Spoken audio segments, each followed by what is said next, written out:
a la mórula y luego, ¿no? Ya para el día quinto, sexto, ¿no? Entre la primera semana, tendremos al blastocisto, ¿no?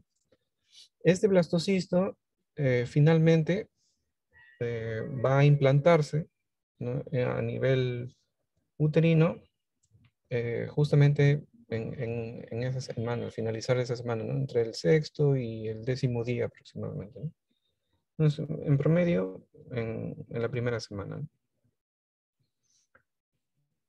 Luego, ah, pasamos a la parte que tiene que ver con la diferenciación Doc, del... me avisa sí, cuando quiera que le pase la diapositiva. ya, ya. Sí, gracias, Marjorie. Eh, de ahí pasamos ya a la diferenciación del embrioblasto, ¿no? Entonces, decíamos de que el embrioblasto estaba relacionado a la parte en la formación del embrión, ¿no? Mientras que el trofoblasto eh, iba a estar asociado, ¿no? A la formación de la placenta. Y eso más o menos lo marcábamos en un rango de 5 días, ¿no? En la primera semana en general. Luego tenemos ya para la segunda semana una diferenciación de lo que correspondería al embrioblasto, ¿no? El embrioblasto luego se va a diferenciar en dos capas. Una capa que va a estar más dorsal, ¿no? Eh, correspondiente al epiblasto, ¿no? Y una capa más ventral, ¿no? Correspondiente al hipoblasto. De estas dos estructuras, ¿no? Que derivan del embrioblasto, ¿no?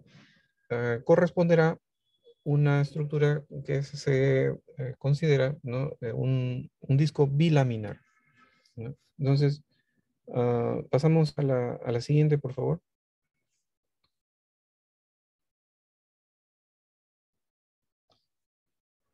Entonces, eh, habíamos visto durante la primera semana la fertilización e implantación. Ahí hay un detalle, ¿no? Por ejemplo, en este libro de pediatría, ¿no? De acuerdo a esta referencia, lo consideran el inicio del periodo embrionario, ¿no? ¿no? O embriónico, ¿no? Pero muchos libros también dentro de la bibliografía consideran al periodo embrionario desde o a partir de la tercera semana, ¿sí? Entonces, tengan eso en consideración, ¿no? De considerar al periodo embrionario a partir de la tercera semana. Entonces, hablábamos de la primera semana, la fertilización e implantación, ¿no? Y en la segunda semana vamos a tener la diferenciación del epiblasto y el hipoblasto. Ahora, eh, para la tercera semana hay un proceso que se llama la gastrulación, ¿no? Y justamente consiste en la diferenciación de las tres capas germinales, ¿no? Eso que sería o correspondería al embrión trilaminar. Como lo repito, muchos libros no consideran de que recién a partir de la tercera semana comenzaría el periodo embrionario, ¿no? Entonces, también durante este tiempo, ¿no? Eh, veremos de que va a haber el plato neural, ¿no? El disco neural, que va a complementar o va a consecuentemente o subsecuentemente, ¿no? Eh, aparece, ¿no? A partir del día 17, 18, ¿no? Que ya estaríamos iniciada la tercera semana, ¿no? Y que posteriormente completará el proceso neurulación, ¿no? En la cuarta semana. Cuando hablamos de neurulación, ¿qué podríamos entender? ¿Qué podríamos relacionar a este aspecto de neurulación? ¿En qué consiste la neurulación? ¿O qué es la neurulación? ¿Alguna idea? La formación del ectodermo, de la lámina neural. Ya, gracias, Héctor. ¿No? Entonces, ahí el proceso de neurulación consiste en la formación del tubo neural, ¿no? En la formación del tubo neural, ¿no? ¿Y por qué es importante la formación del tubo neural?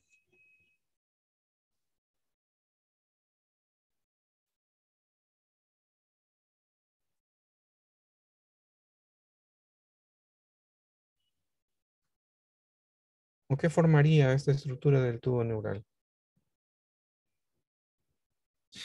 El pliegue, bueno, el pliegue de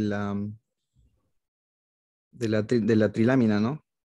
Se dobla sobre sí mismo para formar un tubo. Claro, ya más o menos por ahí. Entonces, gracias. Entonces, lo importante es de que participen con sus ideas, ¿no? Y lo vamos complementando. Entonces, ¿qué es lo que sucede? La neurulación justamente está relacionada a la formación del tubo neural y el tubo neural a su vez corresponde, ¿no? A la formación o es la estructura de la cual se va a desarrollar el sistema nervioso central. Entonces, si hablamos del sistema nervioso central, wow, entonces, cuando hablamos del sistema nervioso central, ¿qué estructuras estamos considerando?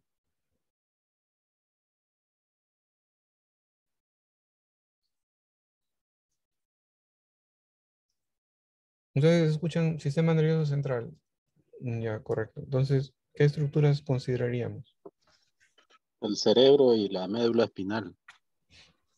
Ya, excelente. Entonces, pero tendríamos que utilizar un término que englobe, ¿no? A todo lo que correspondería a la parte o que contiene dentro de la parte craneal, ¿no? Si bien es cierto, lo más representativo es el cerebro, pero en general estaríamos hablando de lo que está contenido en el cráneo, ¿no? Es el encéfalo, ¿no? Correspondiente al sistema nervioso, ¿no? Y dentro de ello, lo más representativo del encéfalo será el cerebro, ¿no? Entonces, por lo tanto, la formación del encéfalo, ¿no? Y la médula que corresponde al sistema nervioso central, luego derivará de este tubo neural y de allí su importancia, ¿no? Entonces, entre la tercera y la cuarta semana vamos a ver justamente la formación del tubo neural. De allí que este periodo es crítico, ¿no? Luego en el desarrollo de este nuevo ser, ¿no? Ah, luego vemos, por ejemplo, a la quinta semana, ¿no? Por ejemplo, el cristalino, la boca, ¿no? Los, los dedos, ¿no? De las manos. La sexta semana, la nariz, ¿no? El paladar. La séptima semana, los párpados, ¿no? El largo también, ¿no? Eh, prácticamente cefálico, caudal, ¿no? Va a ser más o menos de 2 centímetros, ¿no? Entonces, eh, ya para la octava semana hay la distinción, ¿no? Pueden ser distinguibles los ovarios y los testículos, ¿no?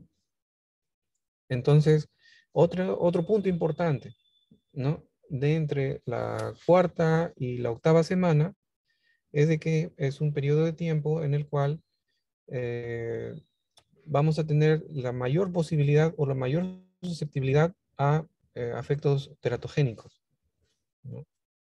Entonces, si hay un componente teratogénico, va a influir sobre el desarrollo de algún otro sistema, ¿no? Llámese a nivel gastrointestinal, a nivel cardíaco, ¿no? Luego también la conformación, ¿no? de las diferenciaciones que van a haber a nivel del sistema nervioso, ¿no? Etcétera. Entonces, es un periodo que también tiene que tener mucha precaución, mucho cuidado, ¿no?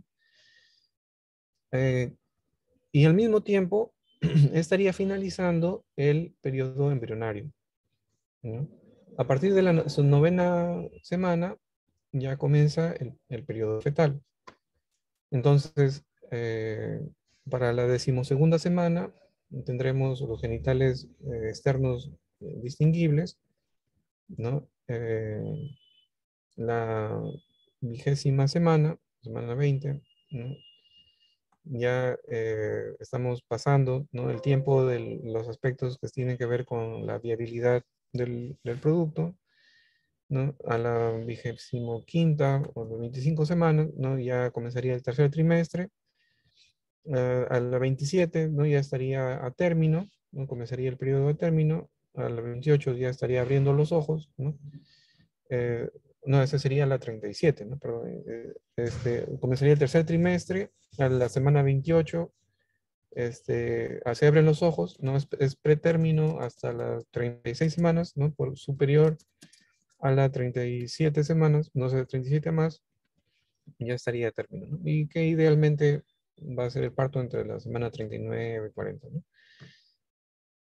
Muy bien. Entonces, de todo este proceso, ¿no? Un punto importante también es que nos vamos a concentrar entre la tercera y la cuarta semana. Relacionándolo, por ejemplo, con el periodo de, vamos a suponer en el periodo menstrual, ¿no? de una mujer en edad reproductiva, que esté sucediendo, ¿no? De forma regular, tendríamos que a la cuarta semana, o no, tercera, cuarta semana, ya no viene el siguiente periodo menstrual. Por lo tanto, se va a dar cuenta, ¿no? O va a tener la sospecha de que puede haber un aspecto de gestación, ¿no? Posterior a, a lo que consideraríamos por lo menos la neurulación primaria, ¿no? Que se completa principalmente el cierre del tubo neural, ¿no?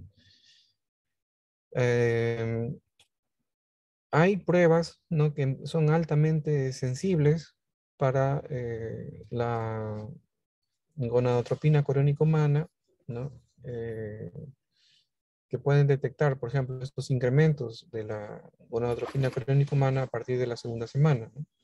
Pero habitualmente ocurre de que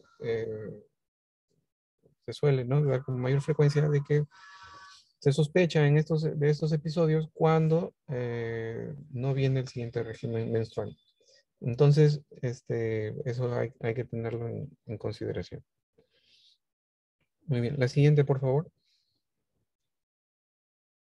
Entonces, para ubicarnos, ¿no? Generalmente partimos en un adulto cuando evaluamos la posición anatómica, ¿no? Para delimitar o ver las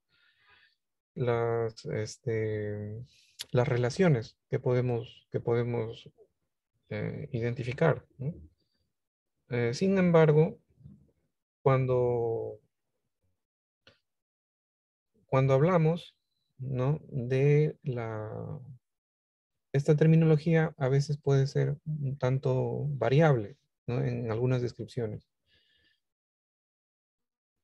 Por ejemplo, de las imágenes superiores, ¿no? La imagen A, ¿en qué plano lo estaríamos viendo? ¿En qué plano estaríamos viendo esa imagen?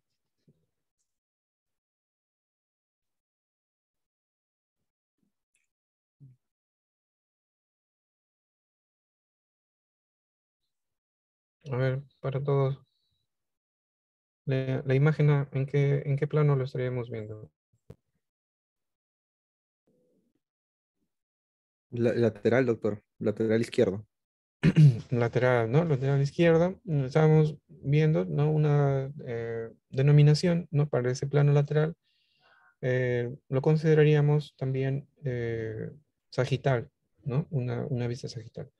Lo mismo que en la imagen B, ¿no? Ah, en la imagen B, por ejemplo, que donde ya vemos, ¿no?, a la formación de un embrión, ¿no? Lo estamos viendo en una forma más o menos vertical, o justamente como si fuera una proyección del adulto, ¿no? Pero en las descripciones, habitualmente, ¿no?, especialmente al inicio, ¿no?, de este periodo embrionario, cuando estamos entre la tercera, cuarta semana, vamos a ver como estuviera en una posición horizontal, ¿no? En un plano horizontal o transversal, ¿no? Entonces, por eso es que a veces concuerda, ¿no?, la denominación de craneal, ¿no?, junto con la denominación o la descripción de anterior, ¿no?, y la porción caudal como si fuera posterior, ¿no? Es que no lo estamos viendo de forma vertical, sino lo estaríamos viendo en un plano horizontal, ¿no? Luego podríamos identificar, por ejemplo, en la imagen C, de que podríamos ver el contenido interno justamente por donde pasa la línea media. Entonces, sería un plano, si es que expondríamos el-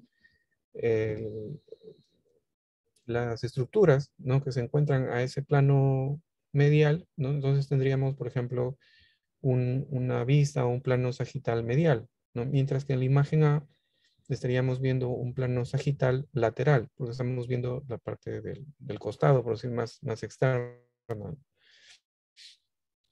En el caso de la imagen D, estaríamos viendo un plano transverso, ¿no? Hay algunas bibliografías que a veces utilizan el término de axial, ¿no? Pero en realidad, por lo menos en la parte del sistema nervioso, cuando se hacen, por ejemplo, tomografías, ¿no?, el corte axial es un poquito más angulado, ¿no? En cambio, en este caso es horizontal, ¿no? Y tiene una denominación de transverso. Por otra parte, si vemos el contenido de frente, ¿no?, estaríamos viendo un plano frontal o coronal, ¿no?, como lo representa en la imagen E, ¿no? Lo estamos viendo en un plano sagital que lo han cortado, ¿no? O sea, lo que ha sido cortado, para verlo de frente, ¿no?, en ese contexto estaríamos en un plano coronal, ¿no? La siguiente, por favor.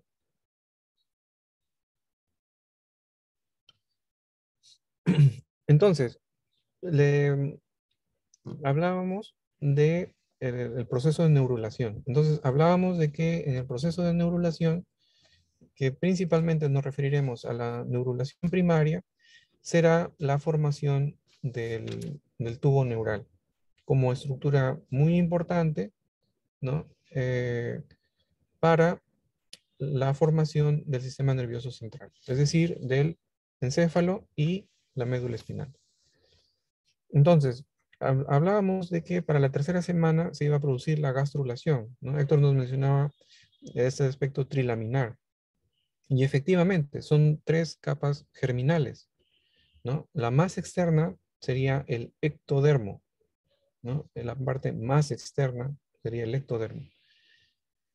La parte medial, ¿no?, sería el mesodermo, ¿no? Parte medial sería el mesodermo. Y la parte más interna sería el endodermo, ¿no? De estas 3 estructuras, ¿no?, el tubo neural, ¿de cuál de estas estructuras deriva el tubo neural? A ver, para todos.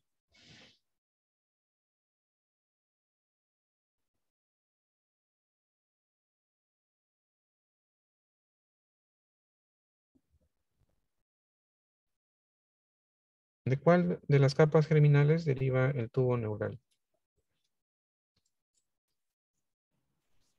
Ectodermo. Del ectodermo, ¿no? Entonces, tenemos que a nivel del ectodermo, que sería la capa más externa, tendremos la formación del tubo neural. ¿Cómo ocurre este tubo neural? Por ejemplo, si ustedes pueden poner una hojita, ¿no?, Imagínense o imaginémonos, por ejemplo, de que ah, podríamos hacer una analogía, ¿no? Para que más o menos se entienda. Por ejemplo, ustedes tienen una hamburguesa, por ejemplo, ¿no? Entonces tienen las dos partes del pan y su carne, ¿no? En el medio, ¿no? Entonces la parte superior o la parte más externa sería el ectodermo, de repente lo que correspondería a la carne sería el mesodermo y la parte más interna, o sea, lo que estaría en contacto con el plato, por ejemplo, sería el endodermo. Entonces ahí tendríamos tres capas. O, por ejemplo, tres panes de molde, por ejemplo, ¿no? Para hacer una especie de analogía, ¿no? Entonces ahí tendríamos esas tres capas. De la capa más externa,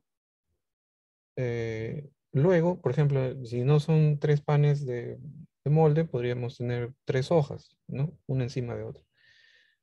Entonces, de la capa más externa, que sería el ectodermo, va a comenzar a invaginarse a nivel medial, ¿no? Entonces va a formar un surco. Si ustedes tienen una hojita y lo pueden poner, ¿no? Primero horizontal y luego en la parte medial permiten que se hunda, ¿no? Que haya una invaginación. Luego tendríamos el surco neural en la parte inferior y en los costados tendríamos los pliegues o bordes neurales.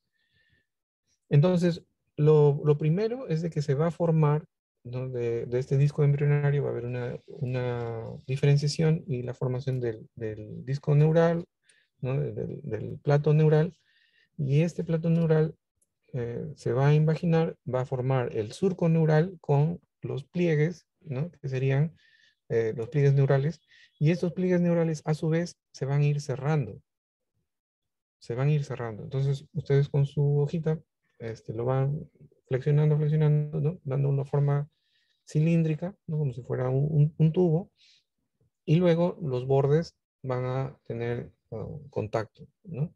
Se va a cerrar. Luego quedará el ectodermo, va a comenzar a separarse, ¿no? El ectodermo, que será más externo, ¿no? Porque también del ectodermo, por ejemplo, deriva la epidermis, que sería la capa más externa de la piel, ¿no? Por debajo del ectodermo quedaría una estructura que también se ha ido formando progresivamente conforme los pliegues se han ido cerrando, que corresponde a la cresta neural, y por debajo de la cresta neural tendremos al tubo neural. Entonces, este inicio, ¿no? de la formación del plato neural, más o menos, como les decía, va a ser en la tercera semana, o sea, superior al día 14, más o menos entre el día 17 y 18. Va a haber una elongación del plato neural, más o menos entre los días 19 y 20. Los pliegues neurales, o sea, va a comenzarse justamente, va a haber el surco neural y los pliegues neurales van a comenzar a tender a unirse concéntricamente, ¿no? En los días 20 y 21. Y en la parte inferior sería el surco neural o canal neural, ¿no? En el día 21 y 22, estos pliegues neurales se van a fusionar, ¿no? Tendremos también para el día 22 la flexura del mesencéfalo, ¿no? Diferenciando justamente la parte que sería superior al mesencéfalo, ¿no? Y la parte inferior al mesencéfalo. Y otro punto muy importante, ¿no? Que también sería el cierre de los neuroporos, ¿no? Entonces, si ustedes tienen su hoja, ¿no? Hemos visto de que va a comenzar a cerrarse, pero este cierre más o menos se van a dar, si lo dividimos en tres partes, sería en el tercio caudal, perdón, en el tercio craneal, ¿no? En el tercio craneal, rostral, encefálico, también a veces puede encontrarlo como anterior, ¿no? La parte anterior, porque hemos dicho que en este momento estamos identificando al embrión, ¿no? Que sería eh, en una postura, en una posición horizontal, ¿no? Como si estuviera más o menos en decúbito ventral, por dar un ejemplo, ¿no? Por más o menos tratar de entender esa posición. Entonces, ¿qué es lo que ocurre? Cuando encontramos a ese nivel, luego vamos a tener justamente, se va a cerrar más o menos en los 2/3 a nivel craneal, va a comenzar a cerrarse, ¿no? Entonces, y luego va a ser como si fueran dos cierres, como si fuera un cierre hacia la cabeza y un cierre hacia la médula, ¿no? Como si fuera el cierre de una casaca, por ejemplo, ¿no? Que se va progresivamente cerrando, ¿no? Entonces, eh, luego tenemos, por lo tanto, de que el neuroporo caudal se va a cerrar más rápido, mientras que el neuroporo, perdón, el neuroporo caudal se va a cerrar al final, o sea, el neuroporo craneal, encefálico, neuroporo anterior también pueden encontrarlo, o neuroporo rostral, ¿no? Dependiendo de la bibliografía que se revise, ¿no? Se va a cerrar primero, en el día 25 más o menos, y en el día 27 el neuroporo caudal, ¿no? O posterior. Entonces, si contamos hasta esa fecha, ya tendríamos que para la cuarta semana, ¿no? Es decir, en un periodo menstrual regular, antes de que la mujer, ¿no?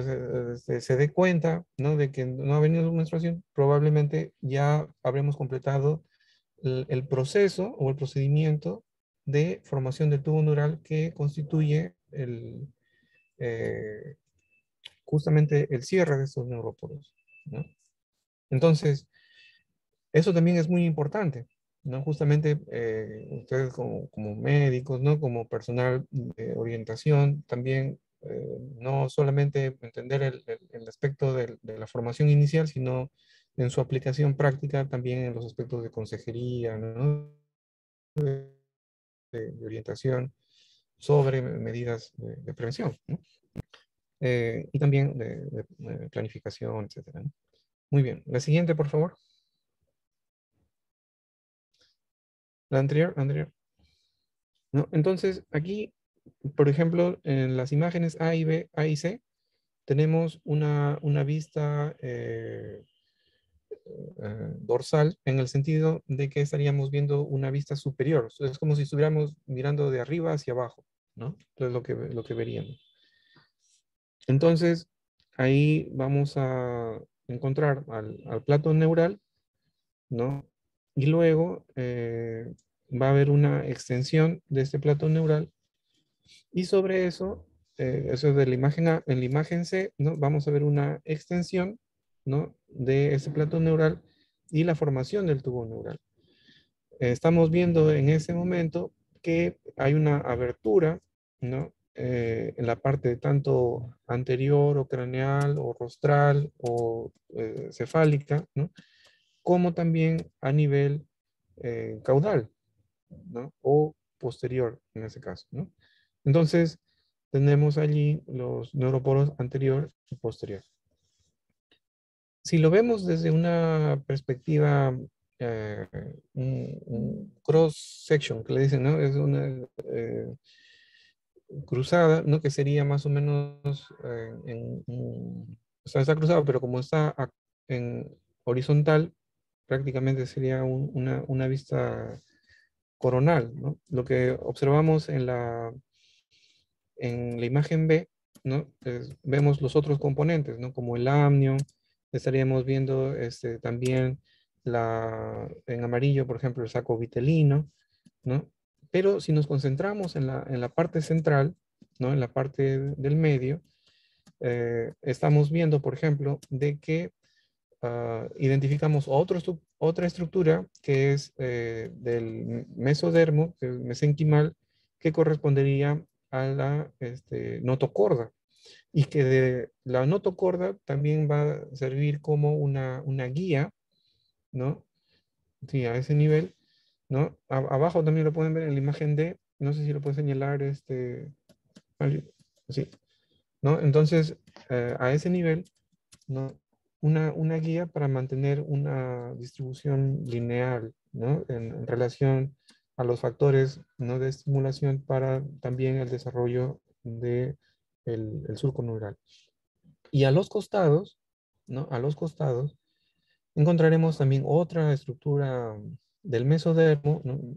Mesenquimal correspondiente a los somitas, ¿no? Que, por ejemplo, a nivel del sistema nervioso central, por ejemplo, relacionado con la médula espinal, conformarán, por ejemplo, los cuerpos vertebrales, ¿no?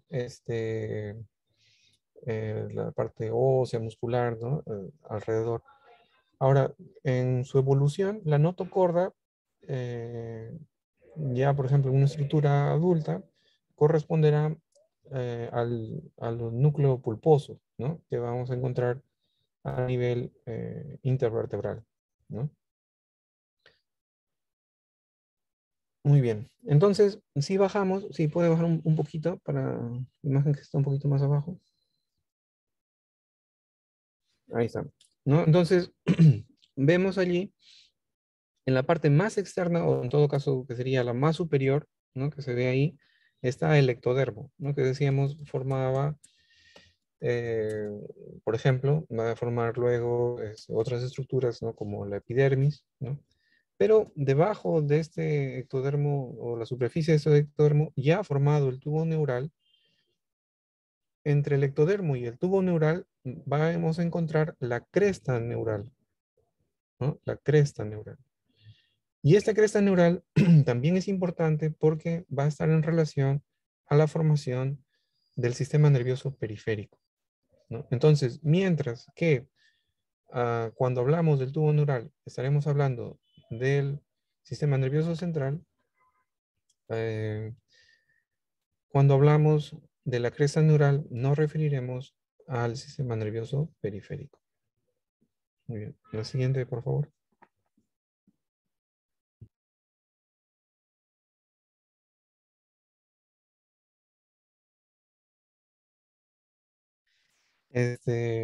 Ahora, cuando nos concentramos en la parte cefálica, ¿no?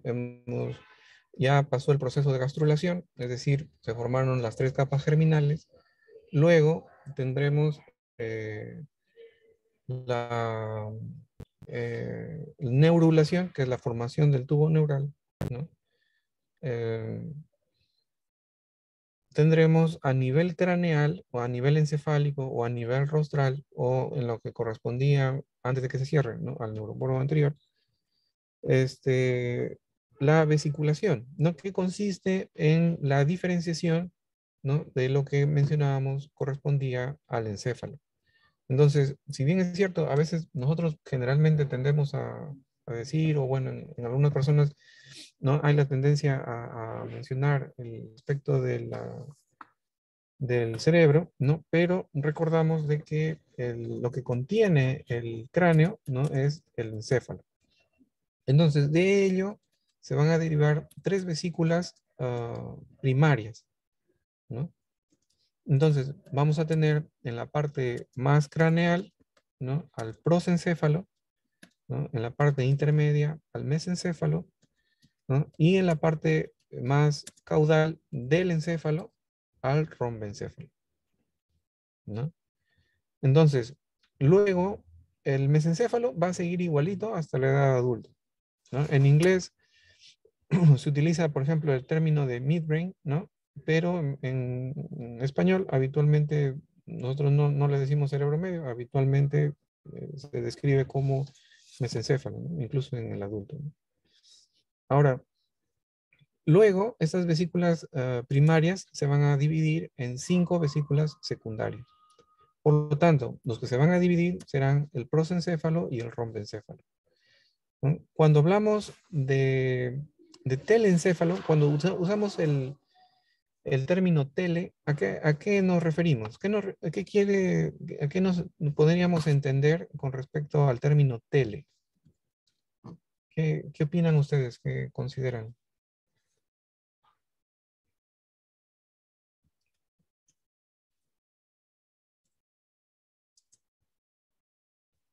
En general, el término tele, en este caso como prefijo, ¿no? Se hace alusión a que está más distante o más lejano, ¿no? Está a distancia, ¿no? Pero del telencéfalo, ¿no? Se va justamente a dividir o se van a constituir, ¿no? El cerebro, ¿no? Dentro de esos hemisferios cerebrales, lo más representativo, ¿no? Que vemos es la búsqueda del aspecto de la sustancia gris, ¿no? Que vamos a encontrarlo a nivel de la corteza cerebral, ¿no? Donde tendremos algunos cuerpos celulares un tanto intermedios, por ejemplo, podrían ser los ganglios basales, ¿no? O a veces también núcleos basales. En general, los dos términos se utilizan, ¿no? Pero principalmente nos referiremos al cerebro, ¿no? A la corteza cerebral. Luego, el prosencéfalo también se va a dividir en diencéfalo, ¿no? Entonces, en el diencéfalo tendremos representantes al tálamo, ¿no? Al hipotálamo, ¿no? Tendremos también, a veces consideran, ¿no? También el subtálamo, el epitálamo, a la parte ah, posterior de la hipófisis, a la neurohipófisis, ¿no? Y también están relacionados ciertas cavidades, ¿no? Por ejemplo, cuando hablamos del telencéfalo, estarían los ventrículos laterales, y ya cuando hablamos del diencéfalo, estaríamos considerando el tercer ventrículo, ¿no? Cuando hablamos del mesencéfalo, hay, en general, en español o en castellano, no va a haber variación, va a seguir siendo mesencéfalo, ¿no? Y allí estaría el acueducto, ¿no? El acueducto. Cuando nos referimos al rombencéfalo, el rombencéfalo se va a dividir en dos estructuras, ¿no? Que sería el metencéfalo y el mielencéfalo. El metencéfalo, ¿no? De una forma que está un poquito más escondidito, por ejemplo, si es que nos lo referimos a la protuberancia, ¿no? Bueno, protuberancia, o puente de Barolio, ¿no? Y de forma posterior, ¿no? Vamos a encontrar al cerebelo, ¿no? Por otra parte, el mielencéfalo, ¿no? Va a formar lo que es el bulbo raquídeo, ¿no? Que el bulbo raquídeo también se le denomina médula oblongada, ¿no? Entonces, tener cuidado en el sentido de que cuando a veces decimos médula, ver a qué estructura nos estamos refiriendo, ¿no? Por ejemplo, en inglés, si dicen medula, pues a lo que se están refiriendo es al bulbo raquídeo, ¿no? En cambio, si dicen spinal cord, estarían refiriéndose a la médula espinal. Y entonces habría que ver, cuando uno dice médula, ¿no? Así como un término suelto, ¿no? De repente no sería lo más conveniente, sino que habría que precisar, ¿no? Porque, por ejemplo, tendríamos médula ósea, podríamos hablar de médula suprarrenal, ¿no? Entonces habría que ver a qué estamos llamando con el término médula, ¿no? Y en el sistema nervioso, ¿no? Diferenciar que la parte final, ¿no? O más caudal del encéfalo, que sería el bulbo raquídeo o médula oblongada, corresponde, o sea, pertenece al encéfalo. Por lo tanto, es distinto de la médula espinal, ¿no? Entonces, este término de médula correspondería al bulbo raquídeo y el término spinal cord correspondería a médula espinal, ¿no? Y a ese nivel ya tendríamos, ¿no? En lo que corresponde, incluso desde la protuberancia, ¿no? Tendríamos lo que correspondería al cuarto ventrículo, ¿no? Y como pared anterior, ¿no? A la protuberancia, al bulbo, y en la parte posterior al cerebelo, ¿no? Muy bien, la siguiente, por favor. Entonces, aquí ya identificamos, ¿no? El prosencéfalo, ¿no? Que sería la parte más cefálica, ¿no? El que está como forebrain, ¿no? Eh, el, la vesícula óptica también hay que ver, ¿no? En relación, por ejemplo, a la distribución del nervio óptico, ¿no? Se considera de que es una estructura que deriva del diencéfalo, ¿no? Entonces, en este forebrain, o sea, en este prosencéfalo, ¿no? Tenemos la diferenciación de que decíamos que se diferenciaba en telencéfalo y en diencéfalo. El telencéfalo, que correspondía a los hemisferios cerebrales, y el diencéfalo, ¿no? Al tálamo, al hipotálamo, ¿no? Pero dentro de esa continuación, una de las estructuras es el nervio óptico, ¿no? como estructura relacionada al diencéfalo. Muy bien. Entonces, el midbrain que mencionábamos, ¿no? Era el mesencéfalo, y ahí vemos que hay una flexura, como una diferenciación, ¿no? Con respecto a la parte más caudal relacionada a la protuberancia y al bulbo raquídeo, ¿no? A nivel de la imagen B, ¿no? Estamos viendo, por ejemplo, el tubo neural ya en una región un poco más caudal, ¿no? Eh, relacionado, ¿no? Con las estructuras que veíamos. ah, este ganglio espinal, por ejemplo, este ganglio espinal, ¿a qué corresponde el ganglio espinal o el ganglio dorsal? ¿Se acuerdan?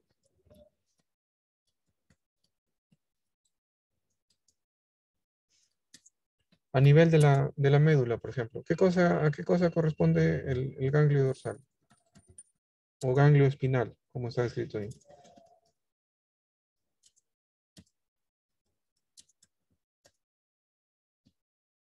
¿Alguna idea?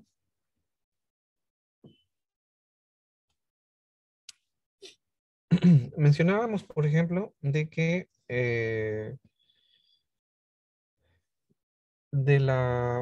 había una estructura que estaba por encima del tubo neural. ¿Cómo se llamaba? Entre el ectodermo, ¿no? Que remanente, ¿no? Y el tubo neural.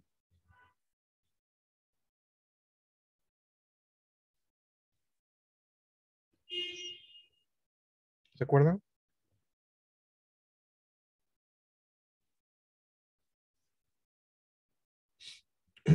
La, la cresta neural, ¿no? La cresta neural.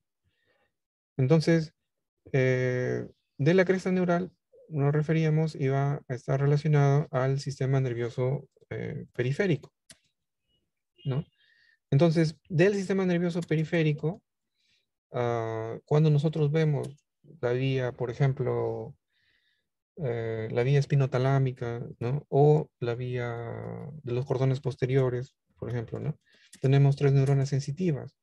Y la primera neurona sensitiva, por ejemplo, a nivel de las manos, de las piernas, es una neurona pseudo-unipolar o unipolar, ¿no? Cuyo soma, ¿no? Corresponderá al ganglio dorsal, a ese ganglio espinal.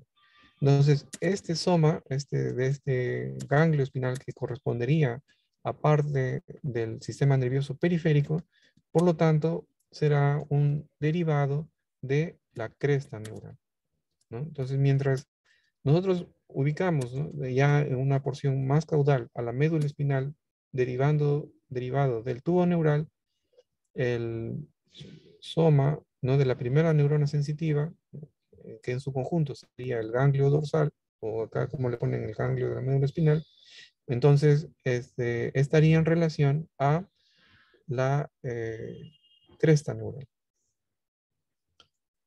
Muy bien, la siguiente, por favor. Entonces, aquí vamos viendo también cómo poco a poco se va a ir diferenciando más esas estructuras, ¿no? El telencéfalo va a adquirir mayor volumen, mayor tamaño, ¿no? Comparativamente al resto de estructuras. También estamos viendo cortes transversales, ¿no? Del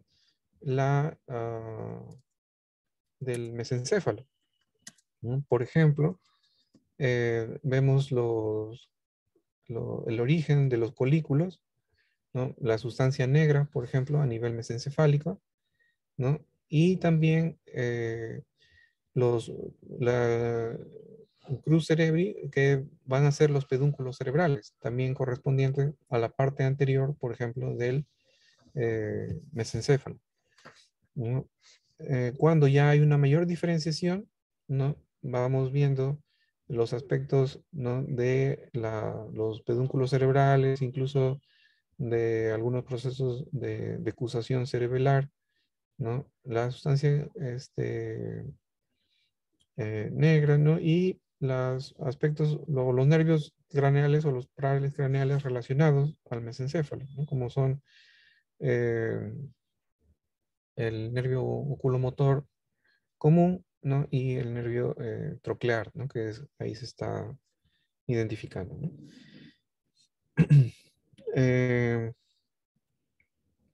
Adicionalmente, por ejemplo, ahí nos dan otro punto, otro núcleo que también es importante en base, por ejemplo, a posiciones, o bueno, a veces se lo relaciona, ¿no? A posiciones eh, de descerebración o de decorticación, ¿no? Cuando nos referimos, por ejemplo, al núcleo rojo, ¿no? En la última imagen, ¿no? Ahí está, gracias. La siguiente, por favor.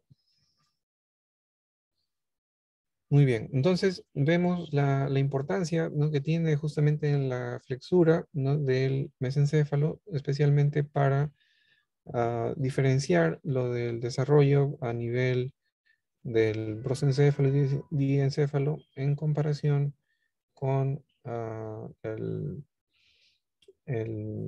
metencéfalo y mielencéfalo, ¿no? Que será protuberancia, cerebelo y bulbo rectígeno.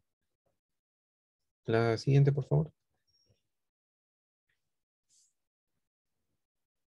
Muy bien. Entonces, de la parte diencefálica, ¿no? Tendremos, por ejemplo, lo que corresponde a la neurohipófisis, ¿no? Y de aspectos mesenquimales, ¿no?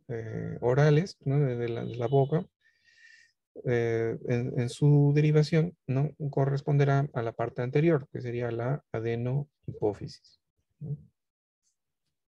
Muy bien. La siguiente, por favor. Entonces, del tubo neural vamos a tener el neuroepitelio, ¿no? Del neuroblasto apolar, finalmente se va a derivar lo que son los neuronas, ¿no? Entonces, cuando hablamos de neuronas, ¿cómo podríamos dividirlo a una neurona en sus dos componentes principales? ¿Cuáles son los dos componentes principales de una neurona? Ustedes dicen, así como veíamos el sistema nervioso central, este, eh, de forma general, ¿no? Decíamos encéfalo y médula espinal. Ya. Cuando hablamos de una neurona, ¿cómo podríamos diferenciarla en sus dos componentes principales?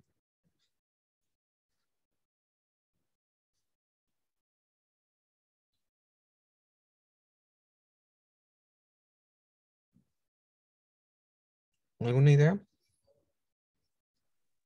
Doctor, uno es el axón y el otro es el cuerpo de la neurona, ¿no? Ya. Entonces, ahí está más o menos por ahí, ¿no? Lo primero es el soma, ¿no? Que encontramos en el centro, que sería lo más característico y parecido a una neurona. No, no sé si lo pueden señalar, ¿no? El soma. Ahí está, gracias, ¿no? Y dentro del soma estará el núcleo. Si quitáramos el resto, prácticamente sería una célula muy parecida a muchas otras, ¿no? Eh, pero adicionalmente al soma o cuerpo celular hay las neuritas, ¿no? Y las neuritas están constituidas o conforman una o más dendritas, ¿no? Y un solo axón, ¿no? Entonces, si quisiéramos dividirlo, una neurona sería el soma más los neuritas. El soma que corresponde al cuerpo celular y las neuritas constituidas por dendritas, una o más, ¿no? Y un único axón. Dentro del neuroepitelio también tenemos a la mayor parte de glía, ¿no? Tenemos, por ejemplo, a los astrocitos, tenemos a los oligodendrocitos, ¿no? Que van a derivar. Tenemos a la parte epitelial también de revestimiento, ¿no? Que va a haber formación también relacionada al líquido cefalorraquídeo, ¿no? Al epéndimo, ¿no? A las células ependimarias. Tenemos, por ejemplo, de estas células ependimarias especializadas a los plexos coroideos, por ejemplo. Pero de la glía o de estas células nerviosas o células relacionadas al sistema nervioso, porque la célula parenquimal es la neurona, ¿no? Y el resto de células son glía. De esta glía hay una que corresponde a una célula mesenquimal, ¿no? Que sería la microglia, ¿no? O microglia. ¿Sí? Entonces, recordar de que de las células relacionadas al sistema nervioso tenemos parenquimal y glía. En general, todas van a derivar del tubo neural, excepto, ¿no?, la microglía, ¿no?, que deriva de em,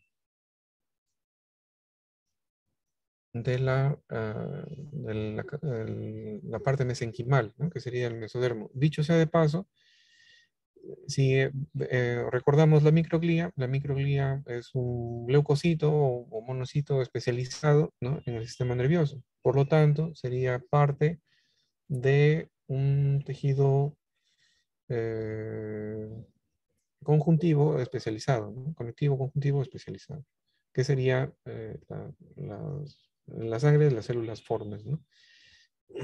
Pero está lógicamente especializado en el sistema nervioso, con la denominación de microglia o microglía. Muy bien. Siguiente, por favor. Entonces, aquí, por ejemplo, vemos también cómo va a haber esta diferenciación, ¿no?, que estamos observando.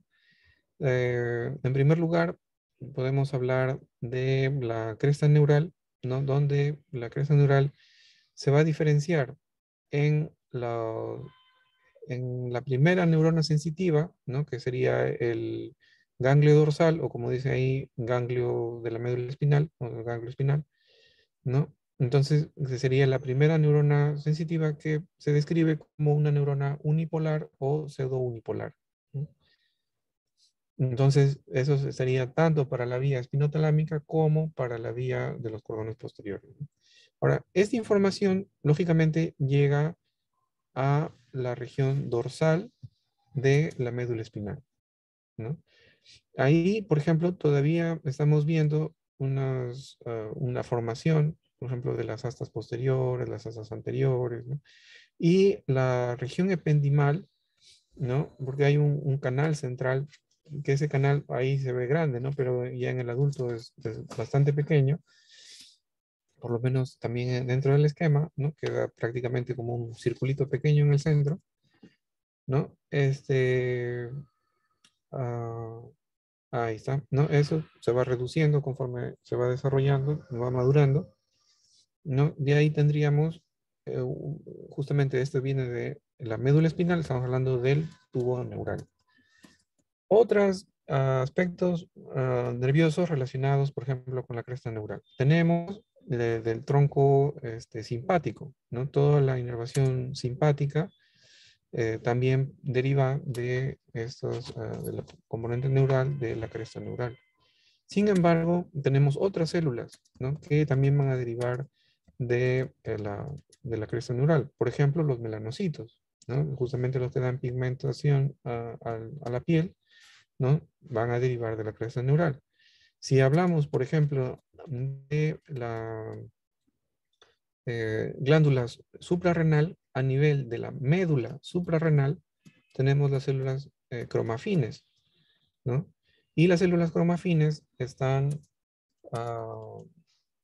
encargadas, ¿no?, de la producción de adrenalina y noradrenalina, o epinefrina y norepinefrina, ¿no? Principalmente adrenalina, alrededor aproximadamente un 80%, vamos a ponerle, ¿no? Y un 20% de norepinefrina, ¿no?, a ese nivel. Entonces sería una relación más, ¿no?, entre el sistema nervioso y el sistema endocrino, ¿no? Pero embriológicamente deriva del ectodermo, deriva de la cresta neural, ¿sí? No, no olvidarse de ese detalle. La siguiente, por favor. Entonces, justamente por qué mencionábamos la importancia de la neurulación y la importancia del,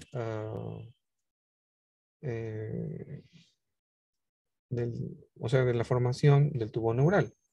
Porque si el tubo neural no se forma adecuadamente, puede llevar a condiciones que son incluso incompatibles con la vida, ¿no? Entonces, eso también es importante tenerlo en cuenta, porque la evolución, ¿no?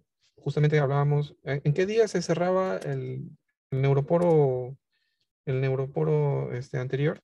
O neuroporo craneal, o neuroporo rostral, o neuroporo encefálico.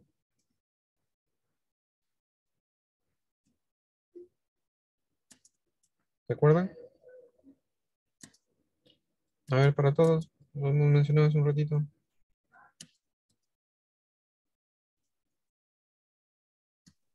¿Cuál Entonces, más o menos, preguntó? ah, Espérame. ¿a qué edad, o sea, en edad gestacional, en qué día de la gestación se cierra el neuroporo anterior, craneal, rostral, encefálico? 25, 27, dijo 25. 25, ¿no? 25. Entonces, ¿y el neuroporo posterior? Creo que es después, ¿no? El 27. Así es, Mario, ¿no? Entonces, eh, lógicamente, que en la gran mayoría de personas ocurre ese cierre, ¿no? Pero si no ocurriese, ¿no? Si no ocurriese, entonces luego vienen los defectos justamente de el cierre del tubo neural, ¿no? Entonces, si es a nivel anterior, cefálico, craneal, rostral, ¿no? Dentro de los más conocidos, ¿no? Está la menencefalia, ¿no? Más conocido como anencefalia, ¿no? Sin encéfalo, ¿no? Y si es que ocurre de forma caudal, ¿no? O relacionada al neuroporo caudal o posterior, tendremos la espina bífida, ¿no? Entonces, otros defectos, por ejemplo, relacionados al tubo neural será el encefalocele, ¿no? Este encefalocele habrá que ver si tiene contenido solo de meninges y líquido cefalorraquídeo, o tiene contenido de encéfalo, o tiene contenido incluso de meninges, encéfalo, o incluso este, eh, y en una condición más grave, ¿no? De líquido cefalorraquídeo, pero del ventrículo. O sea, no solamente es de la parte externa, sino que ya estaría comprometiendo, por ejemplo, los ventrículos, por ejemplo, laterales, ¿no? Entonces, quiere decir que hay mayor masa en ese encefalocele. Y lo mismo ocurre en el caso del meningocele, ¿no? En la espina bífida, que va a ser por el cierre de esta médula espinal, perdón, de la columna vertebral, ¿no? Estaríamos hablando del aspecto óseo, pero en relación al contenido, podríamos tener una ausencia de contenido, o sea que sería una espina bífida oculta, ¿no? Porque a veces no se va a notar, solamente cuando se encuentran algunas vellosidades o hiperpigmentación, a veces en la piel, sin otro signo ni otra molestia, ¿no? Ah, pero cuando ya vemos una protrusión, una prominencia, un cele, ¿no?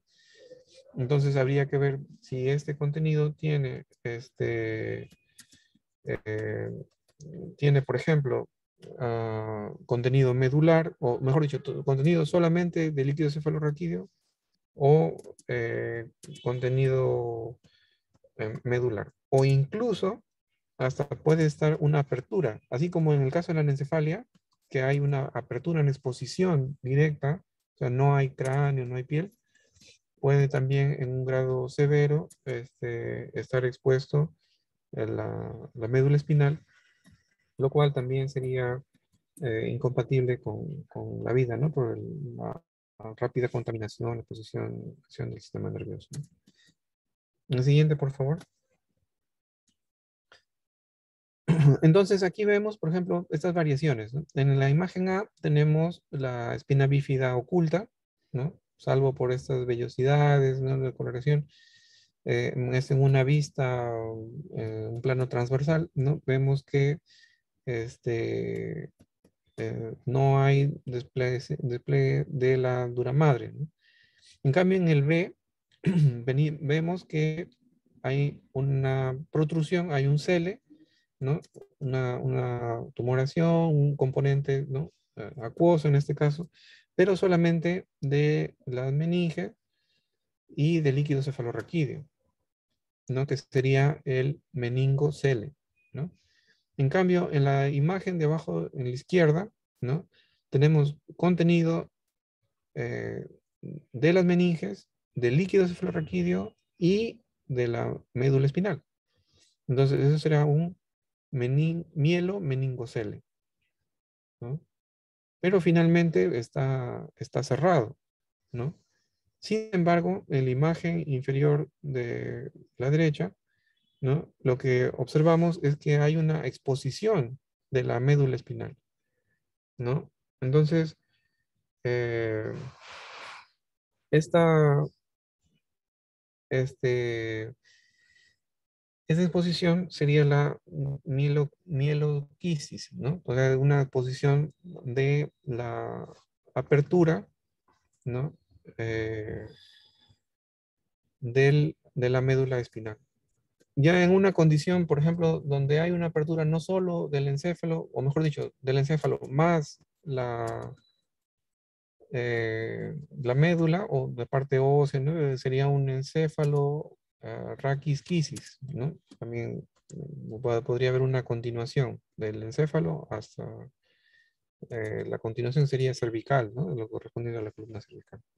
Pero esta apertura, ¿no? De la médula espinal, también, pues, o sea, habría un ingreso directo de gérmenes, ¿no? Las infecciones, entonces, es una condición que en el tiempo, ¿no? Pues, estaría dando un alto riesgo de mortalidad, ¿no? La siguiente. Bueno, para ver más o menos cómo es lo de la anencefalia, la siguiente, ¿no? Y ahí tendríamos un mielocele, ¿no? Habría que de repente hacer los estudios, ¿no? Para ver si es solamente un mielocele o está en compromiso de mielomeningocele, ¿no? Dependiendo del contenido en el cele, ¿no? En ese contenido, en esa tumoración, ¿no? Pero entendiéndose que es un defecto del cierre del tubo neural. Ahora, a ver, la siguiente. ¿Por qué les mencionaba esto? Entonces, porque, nuevamente, recalcar, ¿no? La importancia, ¿no? De la neurulación o la formación del tubo neural. Entendiéndose de que la gastrulación iba a ser en la semana 3 y la fusión, ¿no? O sea, el cierre del tubo neural, tanto en la fusión de los pliegues como en el cierre de los neuroporos, ¿no? Lo íbamos a identificar en la semana 4, ¿no? Entonces, el neuroporo anterior mencionábamos, ¿no? Eh, sería, claro, la fusión de los pliegues sería más o menos entre el día 21-22, o sea, sería entre la tercera y cuarta semana, ¿no? Dependiendo del día. Pero finalmente, antes de finalizar la cuarta semana, estaríamos hablando de el cierre del tubo neural, ¿no? El neuroporo anterior, caudal, rostral, encefálico, ¿no? El día 25, y del neuroporo, eh, perdón, a ver, no sé si me confundí. A ver, el neuroporo anterior o neuroporo craneal, ¿no? Encefálico o rostral, ¿no? En el día 25, y el neuroporo posterior o caudal en el día 27, ¿no? Que también nos había mencionado Mario. Entonces, con esto quiere decir de que antes de las 4 semanas, ¿no? En una mujer en edad fértil, ¿no? Un ciclo menstrual regular, ya cuando se dé cuenta que no ha menstruado, ya se debió haber cerrado el neuroporo, ¿no? Por lo tanto, si es que nosotros quisiéramos hablar sobre la importancia en esa parte del neurodesarrollo, algo tan significativo, ¿no? La intervención podría ser eh, antes, durante o después de que se entere, ¿no? Que la persona que está gestando. ¿Qué creen ustedes?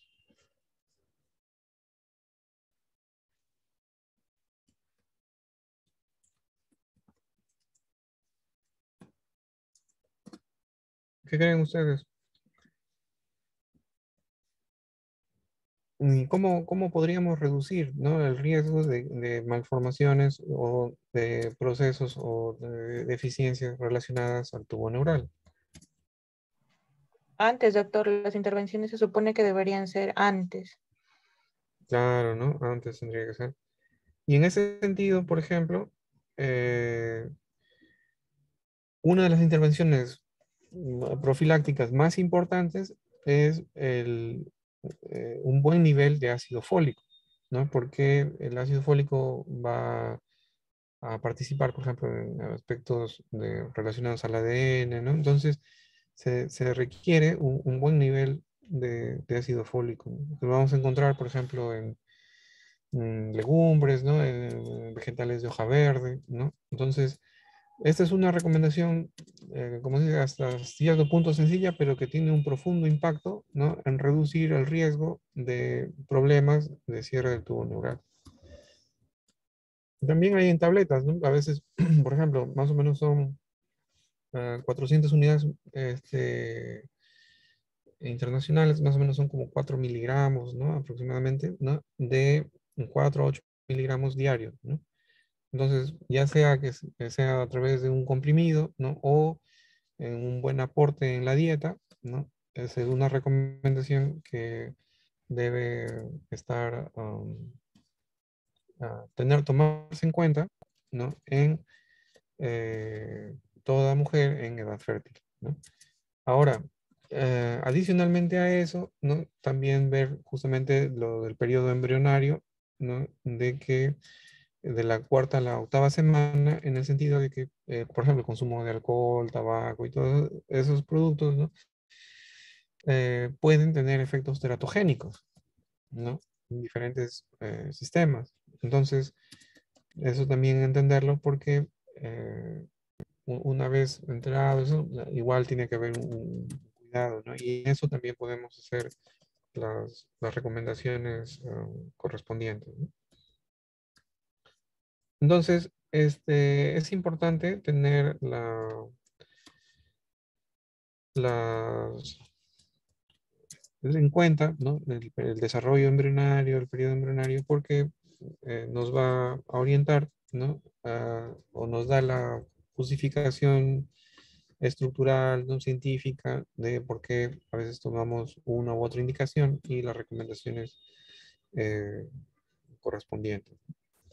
La siguiente, por favor. Entonces, hablábamos, por ejemplo, de las vesículas, ¿no?, a nivel craneal, encefálico, rostral, ¿no?, que habían 3 vesículas primarias, luego 5 vesículas secundarias, y luego las estructuras, ¿no?, encefálicas ya en el adulto. Entonces, tenemos acá también un plano sagital lateral, ah, donde estaría viendo la persona hacia la izquierda, ¿no?, en la región anterior. Y lo más prominente son los hemisferios cerebrales, ¿no? Dentro de estos hemisferios cerebrales, eh, ¿no?, dependiendo, veremos la parte anterior, ¿no?, frontal, un poco más posterior parietal, más posterior occipital, un poquito más inferior temporal. Casi el temporal no se ve bien porque estamos viendo otras estructuras, ¿no?, de color celeste. Estamos viendo los ventrículos laterales, por ejemplo, ¿no? De color verde estamos viendo los ganglios basales, ¿no? Recordad de que cuando hablábamos del telencéfalo, ¿no?, se iban a dividir en los hemisferios cerebrales, ¿no?, los ganglios basales, ¿no?, y dentro de los hemisferios cerebrales la corteza cerebral. Entonces, cuando hablamos, por ejemplo, del diencéfalo, ¿no?, que está rosadito, vemos al tálamo también como una estructura muy importante a nivel sensitivo, ¿no?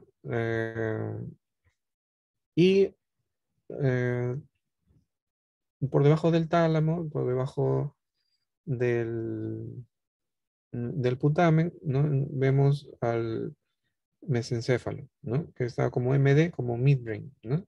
Entonces, estaríamos encontrando Ya en una estructura adulta, ¿no? Al mesencéfalo, por debajo del mesencéfalo la protuberancia, por debajo de la protuberancia el bulbo raquídeo, ¿no?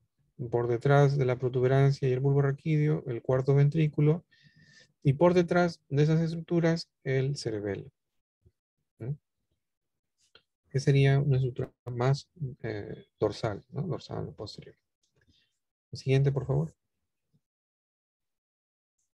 Recordar también de que cuando hablamos de la corteza cerebral encontramos 6 capas, ¿no? Tendremos también las aferencias que llegan, ¿no? Hacia esa zona, por ejemplo, cuando hablamos de la corteza, por ejemplo, somatosensitiva. Y en las aferencias, ¿no? Que estaríamos relacionando, por ejemplo, en la corteza motora, ¿no? Que a veces en la discriminación o en la representación, ¿no? Por ejemplo, cuando hablamos del sistema vascular y vemos un vaso de color rojo, lo asociamos con una arteria, ¿no? Cuando vemos de color azul, una vena. En el caso del sistema nervioso, varios libros, no todos, pero varios, utilizan, por ejemplo, el color azul como el aspecto aferente, ¿no? Y el color rojo como el aspecto eferente. Entonces, estaríamos hablando, por ejemplo, más o menos estaríamos, si es que fuera, ¿no? Justamente ese punto donde se diferencia, ¿no? Más o menos la línea que separa estos dos sería a nivel del el surco, cisura de Rolando o central, ¿no? Y lo que sería el post central o post rolándico, que sería más posterior, sería la circunvolución o giro post central, ¿no? O post rolándico, que correspondería al lóbulo parietal, relacionado, por ejemplo, con la parte de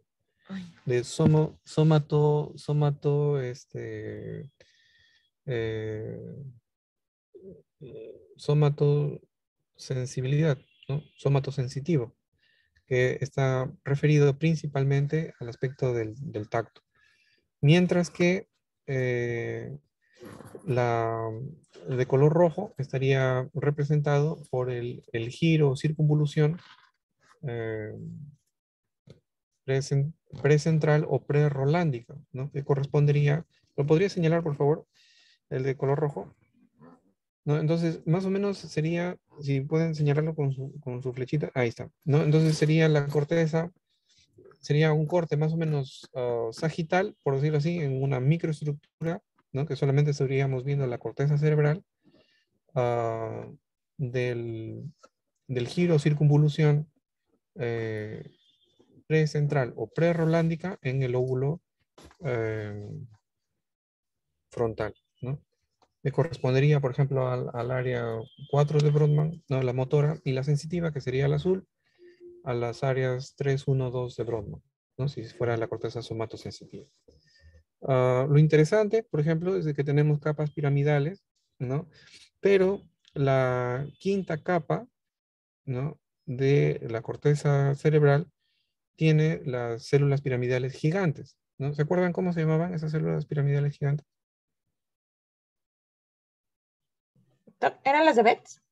Así es, ¿no? Entonces son las células gigantes de Betz, que representan, por ejemplo, ¿no? Estaríamos representando el soma, ¿no? Ese sería una neurona multipolar, ¿no? El soma de la primera motoneurona o neurona motora, ¿no? Entonces ahí ya veríamos, por ejemplo, dentro de la eferencia o del movimiento somático musculoesquelético, ¿no? La primera motoneurona estaría en las células gigantes de Betz, por ejemplo, podemos relacionarlas, ¿no? Con la quinta capa de la corteza cerebral. La siguiente, por favor. Entonces, aquí tenemos un homúnculo, ¿no? Ese es un plano coronal que han hecho en la parte más vistosa, ¿no? Y que han tratado de hacer una proyección con medio sagital, una combinación de planos, ¿no? Para más o menos darnos una idea de la continuación del cerebro, ¿no? Si analizamos este plano coronal, ¿no? Tendríamos un hemisferio derecho e izquierdo, ¿no? donde está el homúnculo. ¿Qué cosa es el homúnculo cerebral?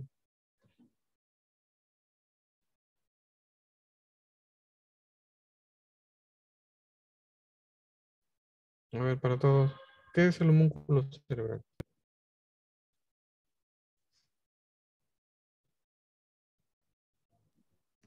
Doctor, es la representación de las áreas encargadas de la parte sensorial y motora en la corteza prefrontal.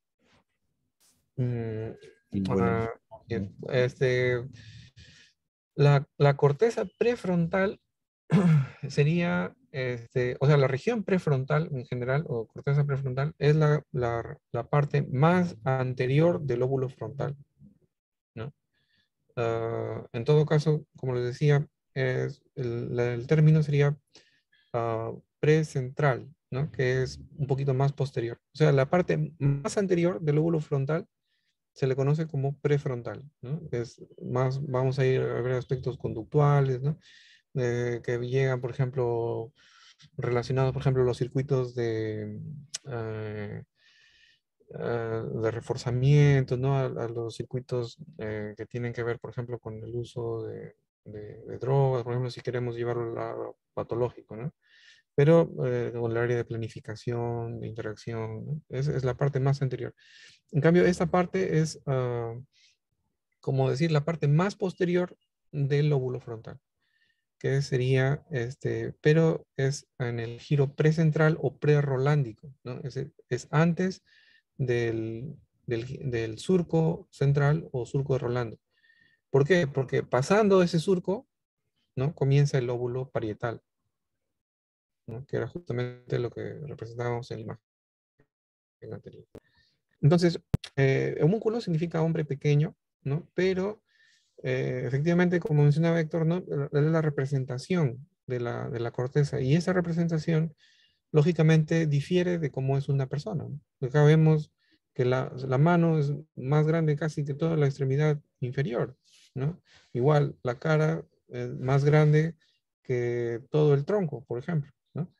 Entonces, más o menos nos da a entender de que eh, la cantidad de neuronas que se necesita para movilizar, pero en este caso es un homúnculo motor, también hay homúnculo sensitivo, ¿no? Es bastante grande comparativamente, por ejemplo, con el pie, ¿no?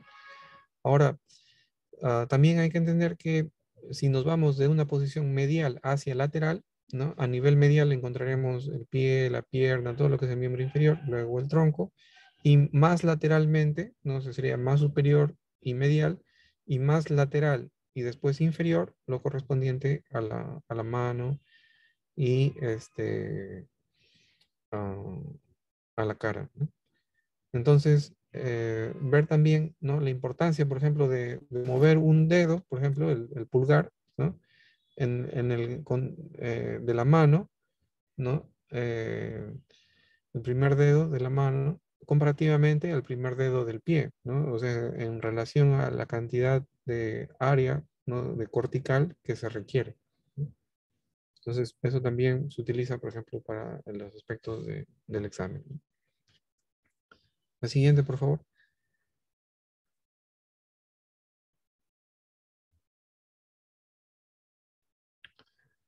Y eso es más o menos lo que estábamos mencionando, ¿no? En la parte superior tendríamos una vista sagital lateral, ¿no?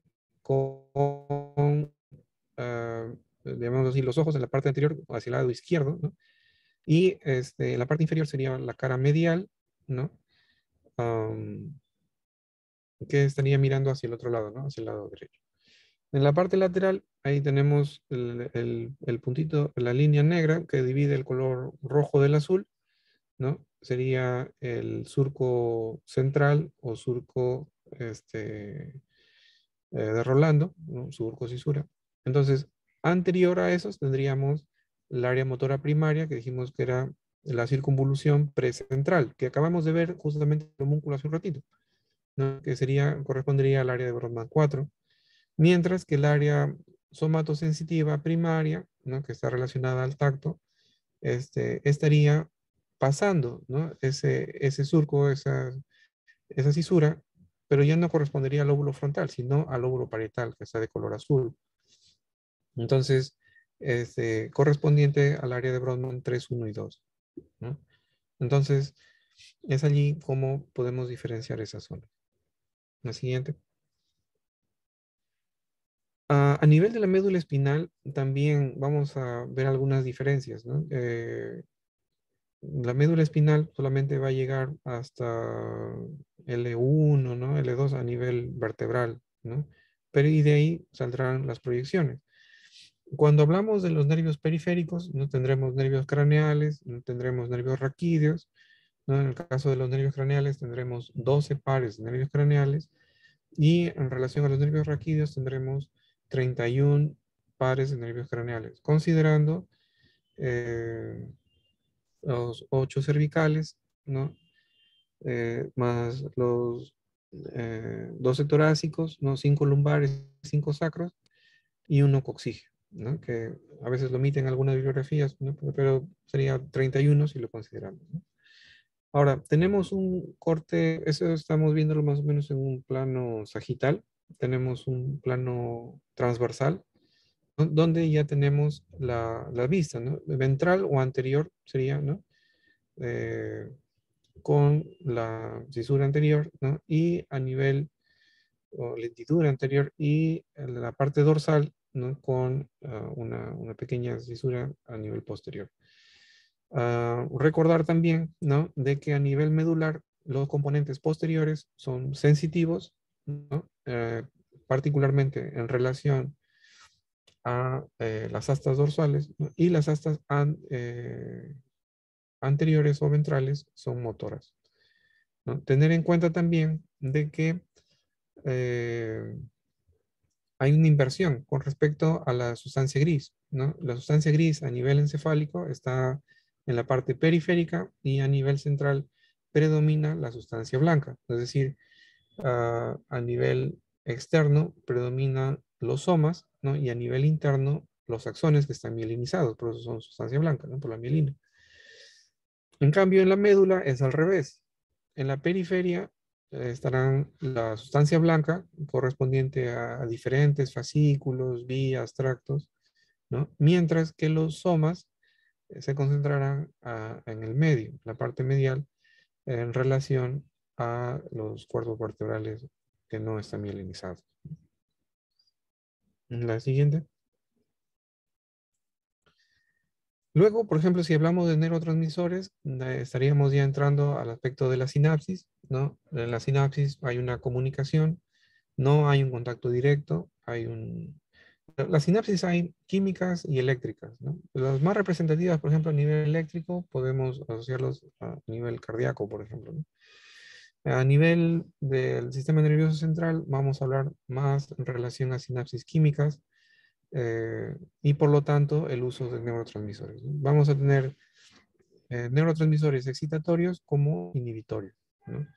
Entonces, y recordar también de que generalmente un neurotransmisor nos da una función, una actividad, a veces lo recordamos por esa actividad, pero en términos generales tenemos que recordar de que la función de ese neurotransmisor va a depender del receptor. Entonces, dependiendo del receptor, es que vamos a tener el efecto de este neurotransmisor. Entonces, por ejemplo, en el caso de la acetilcolina, que justamente es muy, muy variable, ¿no? Dependiendo del receptor.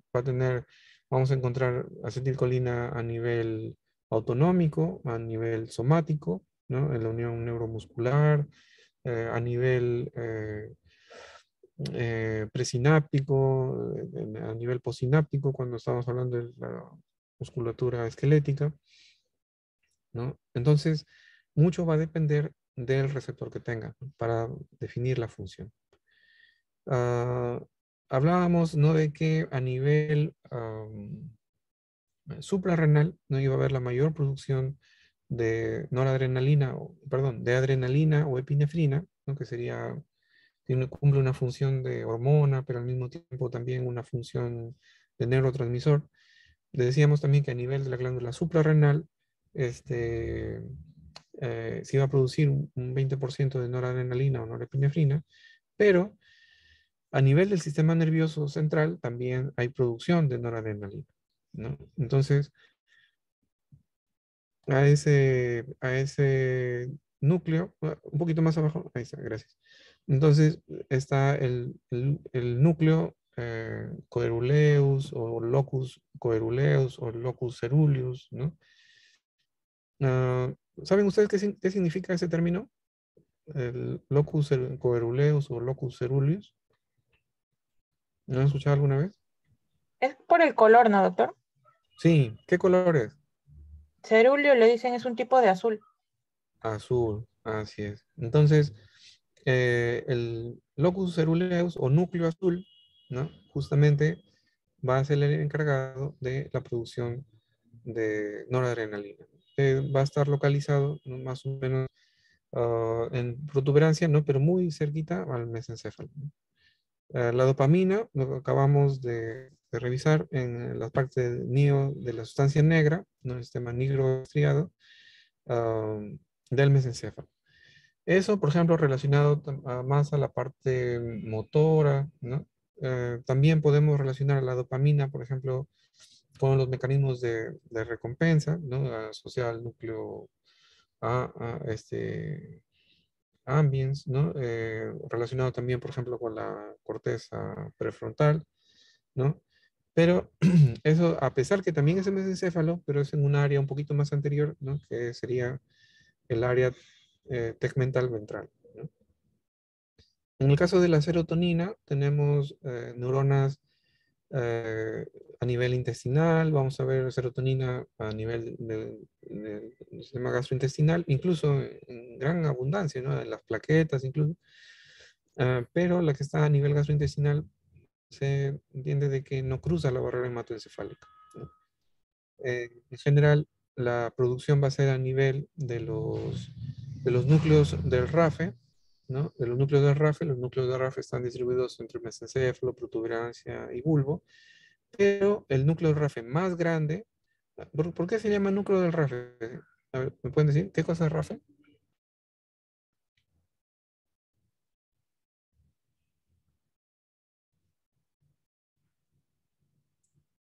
El RAFE es como si a nivel de la línea media hubiera una postura como si fuera como una costura, ¿no? O sea, es de esa impresión, ¿no? Como si fuera una costura que es más o menos a nivel de la línea media. Entonces, ahí hay núcleos, ¿no? Justamente por eso son los núcleos del RAFE, pero el más grande se encuentra en la protuberancia. Entonces, ese núcleo se llama el núcleo magno del RAFE, ¿no? Con localización en la protuberancia. Hay una relación muy interesante, ¿no? En su forma de producción, en su forma de interacción del glutamato con el ácido gamma aminobutírico, que sería el GABA, ¿no? El glutamato es un excitador muy importante, ¿no? Despolariza las membranas, ¿no? Genera los potenciales de acción, mientras que el GABA inhibe, ¿no? Inhibe a los estímulos, ¿no? Entonces, tiene una contraparte inhibitoria, ¿no? Pero están bastante relacionados. Ah, muy bien. La siguiente. Entonces, tenemos un corte sagital, ¿no? Estaría mirando hacia la izquierda. Y a nivel del área tegmental ventral, a nivel de la sustancia negra, ¿no? Es decir, a nivel del mesencéfalo, ¿no? Encontraremos las vías dopaminérgicas, ¿no? La producción de dopamina que se va hacia los ganglios basales, hacia la corteza prefrontal, ¿no? A la parte más anterior de la corteza frontal. La siguiente. Luego tenemos, por ejemplo, la vía noradrenérgica. Hablábamos del núcleo azul, ¿no? Ceruleus, locus ceruleus, ¿no? Y que estaba a nivel de protuberancia, ¿no? Bastante alto o bastante rostral, cefálico, craneal, ¿no? Eh, eh, con mayor dirección, ¿no? O más cercano hacia los hemisferios cerebrales, ¿no? Como referencia, pero, o sea, cercano al mesencéfalo, pero se lo localiza igual en protuberancia, ¿no? La siguiente. Entonces, hablábamos también de los núcleos del RAFE, ¿no? Que decíamos habían mesencéfalo, protuberancia, bulbo, pero el más grande, que es el núcleo magno del RAFE, lo encontramos en la protuberancia, ¿no? Entonces, para la producción de serotonina en el sistema nervioso a nivel encefálico. El siguiente. Luego ya pasaron los 9 meses, ¿no? Ya pasaron las 37 semanas, ya estuvo a término, ¿no? Nació, no tenemos aún recién nacido. Y veremos algunas características que debemos considerar dentro de la evaluación. El siguiente. Entonces, recordar, hay diferentes mecanismos cómo se van a hacer las evaluaciones, ¿no?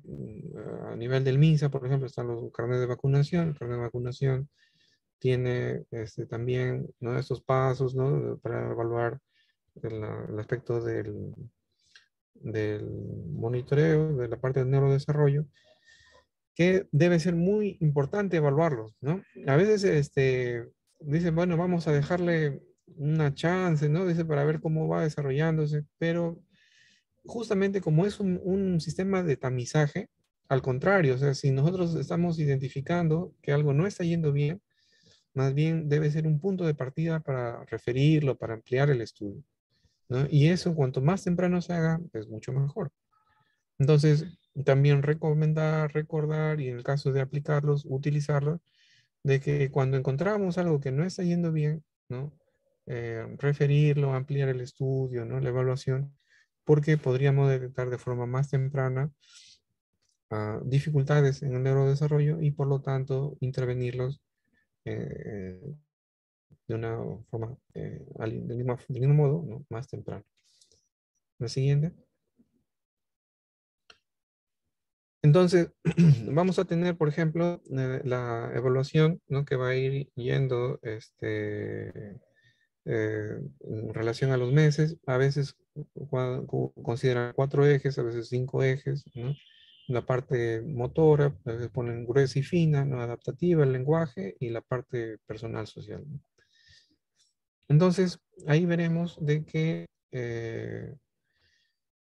la evolución, ¿no? Vamos a tener, por ejemplo, desde el recién nacido, ¿no? Luego hacer el seguimiento los 2 meses, 4 meses, 6 meses, 9 meses al año, ¿no? Y veremos aspectos, por ejemplo, a nivel motor grueso, ¿no? De levantar la cabeza, por ejemplo, a los 2 meses, el control de la cabeza sentado a los 4 meses.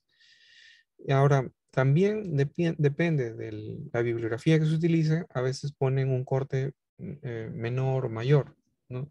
Entonces, se podría sacar un promedio de diferentes guías o utilizar una y en base a eso hacer el tamizaje. Cualquiera de esas dos consideraciones son válidas, ¿no? Pero ya si se pasa mucho más tiempo, ¿no?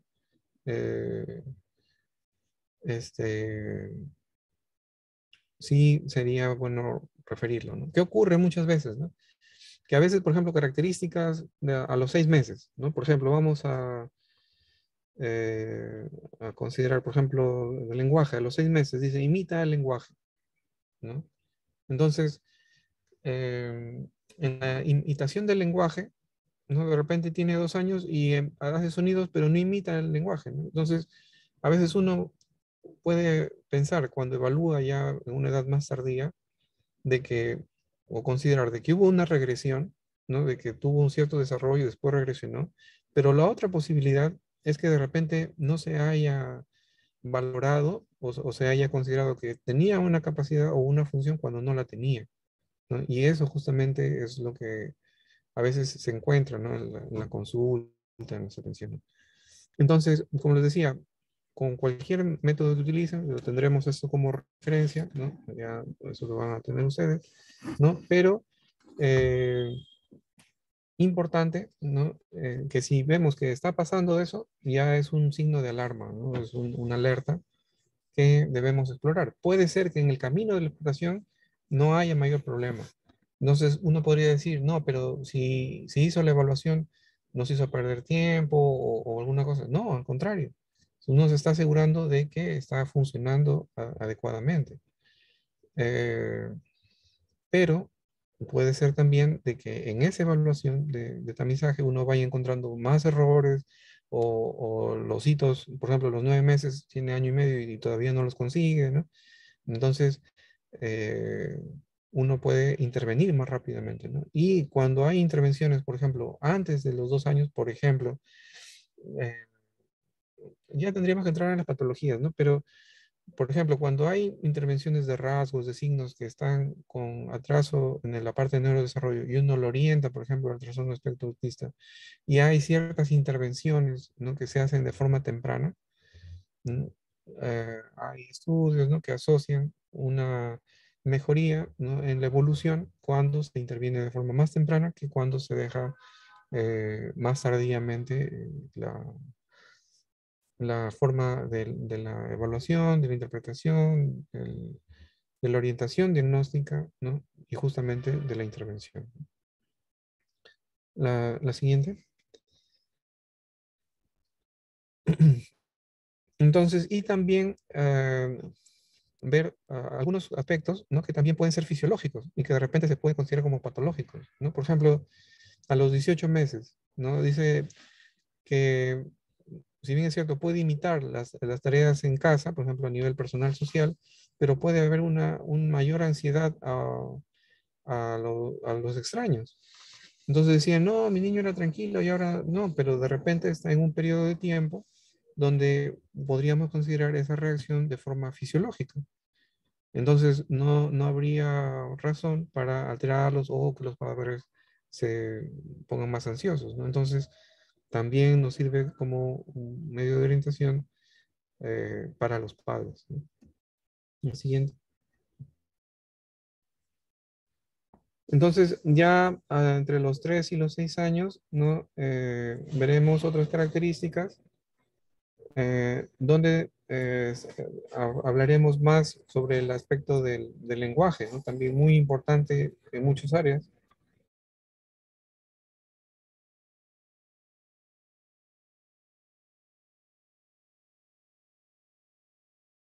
Y en ese sentido, por ejemplo, el aspecto de por lo menos ser inteligible, ¿no? No ininteligible, sino inteligible, o sea, comprensible, ¿no? La mayor parte de las palabras que puedo utilizar, ¿no? También es una característica muy importante, ¿no? Y particularmente, dependiendo del familiar también que esté más en contacto, ¿no? A veces, por ejemplo, tienden las mamás a estar más en contacto con los niños, a veces, pero mm, eso a edades más tempranas, ¿no? Cuanto más grande es, también lo puede comprender el padre, ¿no? O incluso también la parte de la comprensibilidad o de la comprensión también tiene que venir por parte del examinador, ¿no? Porque a veces, por ejemplo, emiten sonidos, ¿no?, que se está diciendo esto, ¿no? A veces los papás dicen, ¿no?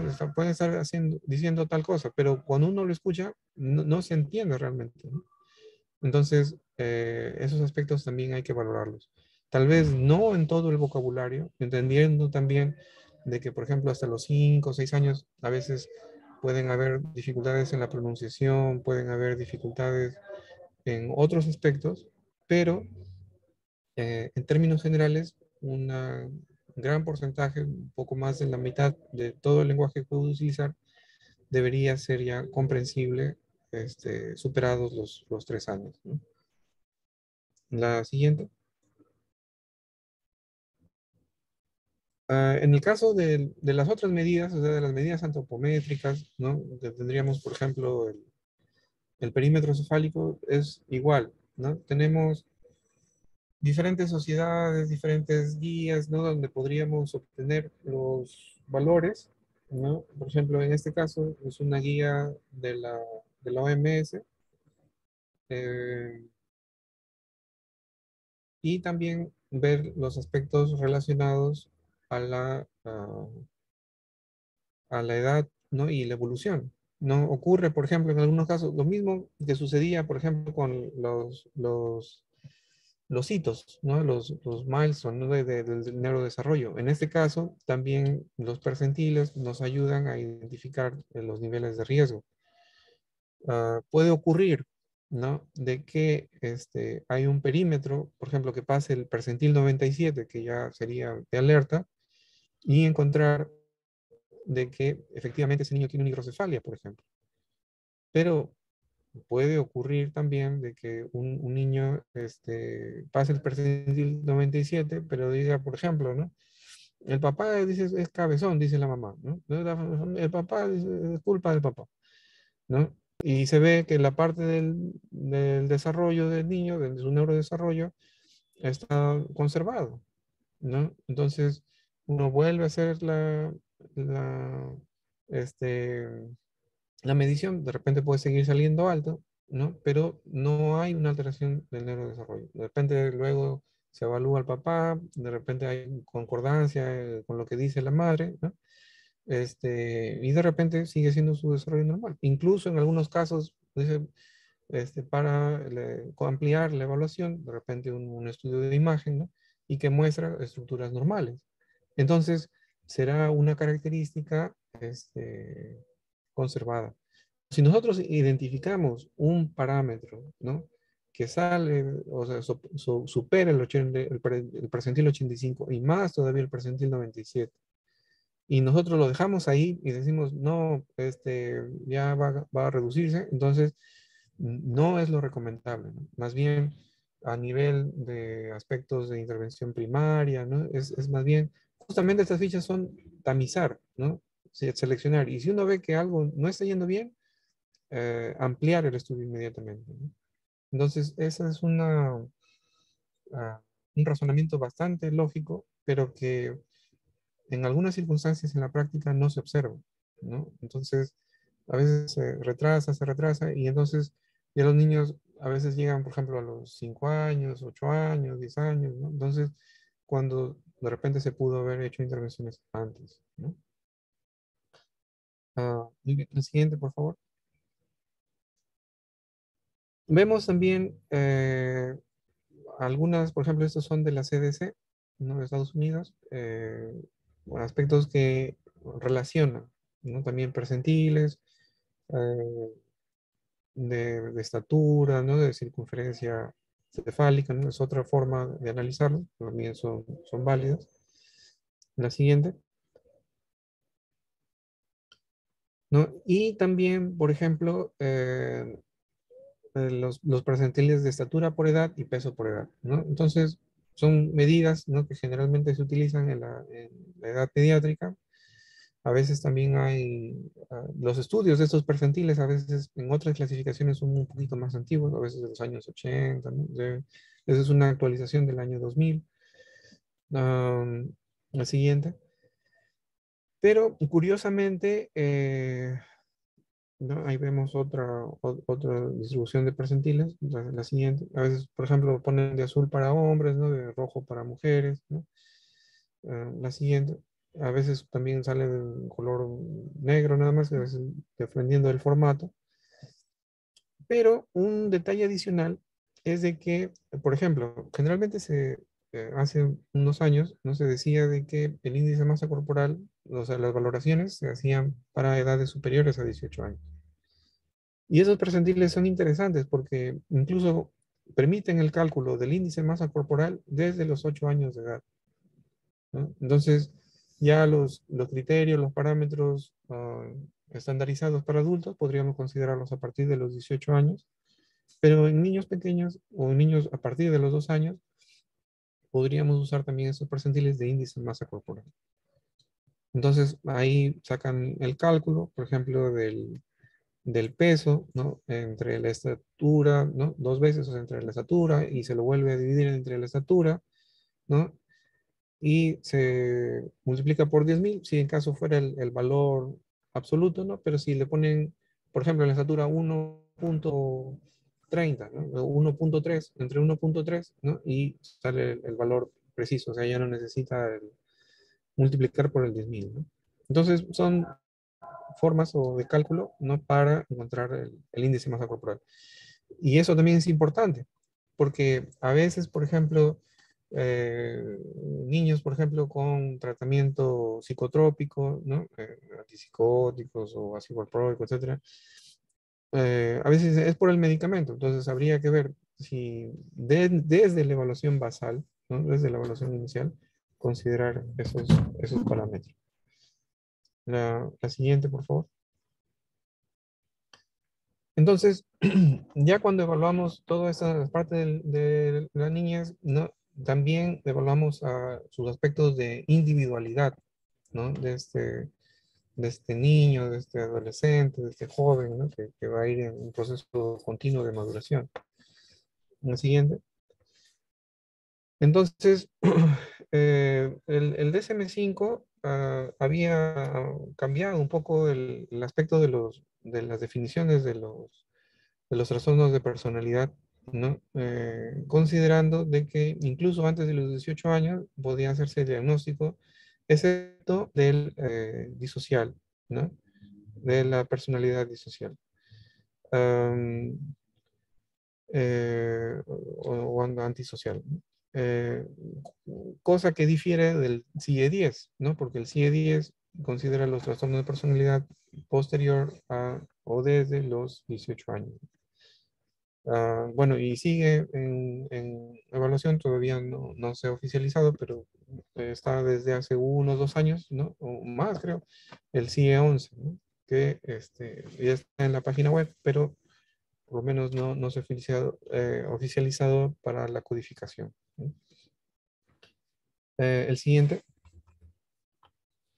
Una forma de entender al ser humano, ¿no? Es este modelo biopsicosocial, que justamente fue desarrollado por un psiquiatra, el doctor Engel, en los años 80, ¿no? O sea, tiene ya un tiempo. Y aún así, se sigue utilizando y se ha aplicado estos principios, ¿no? En diferentes áreas de conocimiento. Lo siguiente. Entonces, este modelo biopsicosocial, no solamente cuando hablamos del aspecto biológico en términos generales, ¿no? Sino que parte desde el nivel molecular, ¿no? Pasando como por las organelas, células, tejidos, sistemas, ¿no? La persona, ¿no? Por aspectos eh, sociales, ¿no? En relación a la familia, la comunidad, la cultura, y que llega hasta la sociedad, nación y biosfera, ¿no? El entorno. Entonces, por ejemplo, si en una zona hay un terremoto, un incendio que afecta, o una sequía, ¿no? Eso va a intervenir sobre la persona, ¿no? Si hay un aspecto de conflicto, ¿no? Bélico, por ejemplo, la guerra ahorita de Rusia con Ucrania, entonces también va a influir sobre los componentes biopsicosociales. Entonces, es una forma interesante de evaluar, ¿no? Los diferentes aspectos de una persona, ¿no? Y es cierto en el sentido de que también hay interacción entre esos factores, ¿no? Y el reconocerlos y el considerarlos nos permite un abordaje también multidisciplinario, un buen abordaje más adecuado, ¿no? Y con una tendencia a tener mejores resultados, ¿no? La siguiente. Cuando definimos la personalidad, por ejemplo, por la Real Academia de la Lengua, ¿no? Una diferencia individual que constituye a cada persona, también está la definición del doctor Ortiz, ¿no? Como un sistema informacional, un sistema individual que tiene doble aspecto, ¿no? De estructura y actividad, ¿no? En su estructura y función. En la siguiente. Entonces, vemos diferentes niveles de organización de personalidad, ¿no? A nivel individual, estructural, ¿no? De la información, de la codificación. Y como veíamos, ¿no? Parte de un nivel molecular, pasando por las células, el tejido orgánico, animal, hasta el ser humano, ¿no? Bastante relacionado, ¿no? Por ejemplo, con lo que planteaba el doctor Angel también, ¿no? Hay una relación ahí bastante interesante, ¿no? Y de cómo estos factores intervienen, ¿no? En el comportamiento, en la definición de personalidad. La siguiente.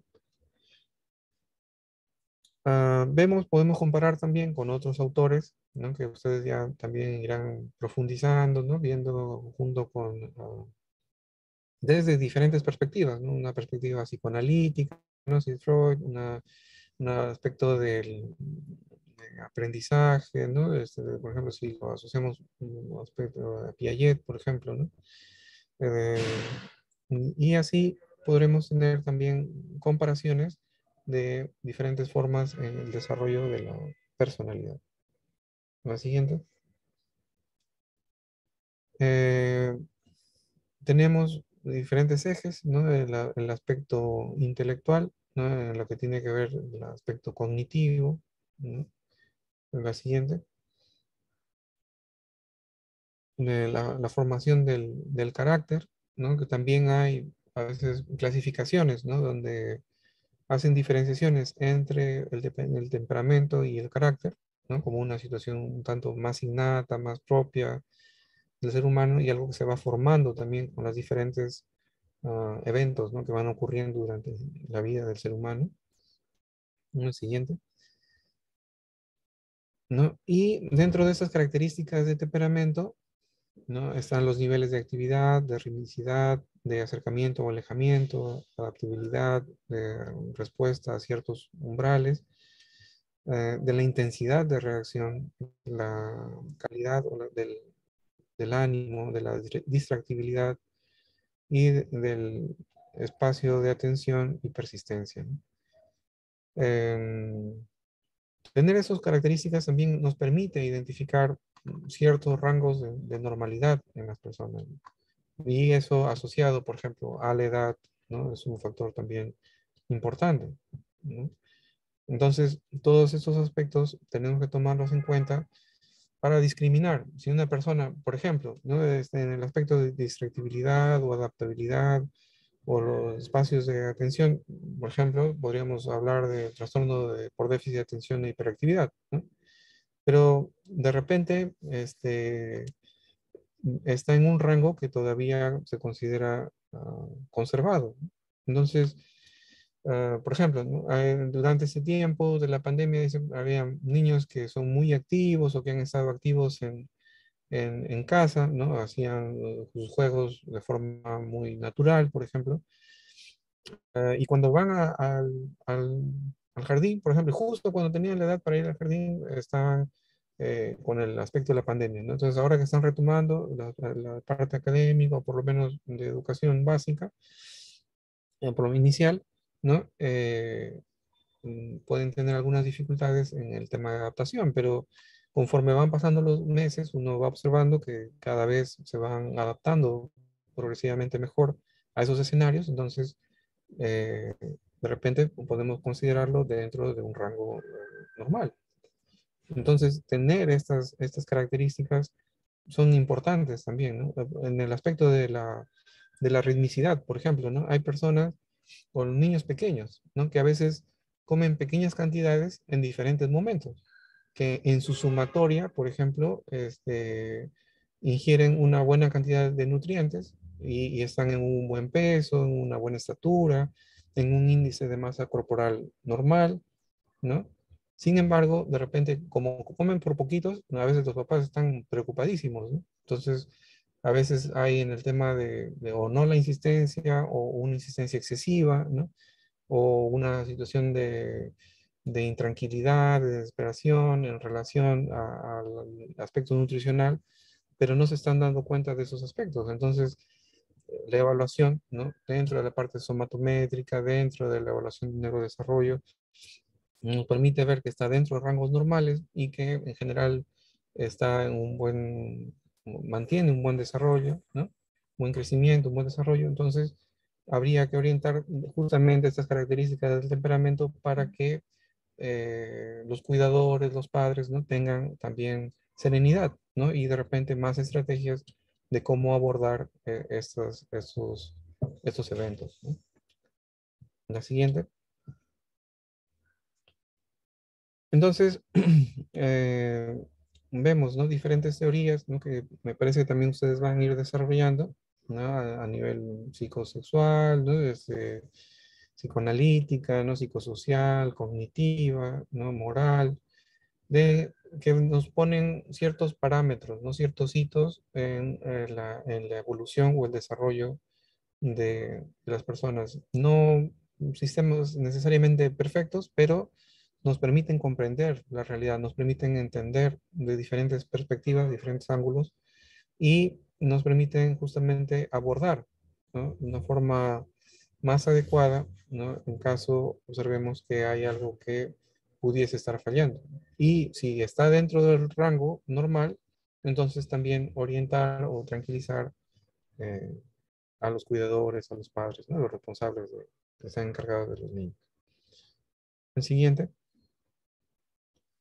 Entonces, hemos visto, ¿no? Que el proceso de formación del sistema nervioso es bastante complejo, al igual que la personalidad, ¿no? Entonces, en base a investigaciones, ¿no? Van evolucionando conceptos, pero al mismo tiempo hemos visto que hay conceptos bastante ah, interesantes, ¿no? Que son aplicables incluso hasta nuestro momento actual, a pesar de que tienen también muchos años de haber sido descritos, ¿no? Y recordar, reconocer que en este modelo biopsicosocial tendremos factores intrínsecos como extrínsecos en la persona y que ello va a afectar su condición de desarrollo, de bienestar, de salud en general, ¿no? Y que debemos tenerlos en cuenta cada vez que nosotros abordamos a los niños y adolescentes. Muy bien. Ah, gracias. Bueno, es una foto del hospital un poco antigua, ahora ya está amarillito, pero es un aspecto un poco histórico, ¿no? Eh, ¿Alguna duda, alguna pregunta?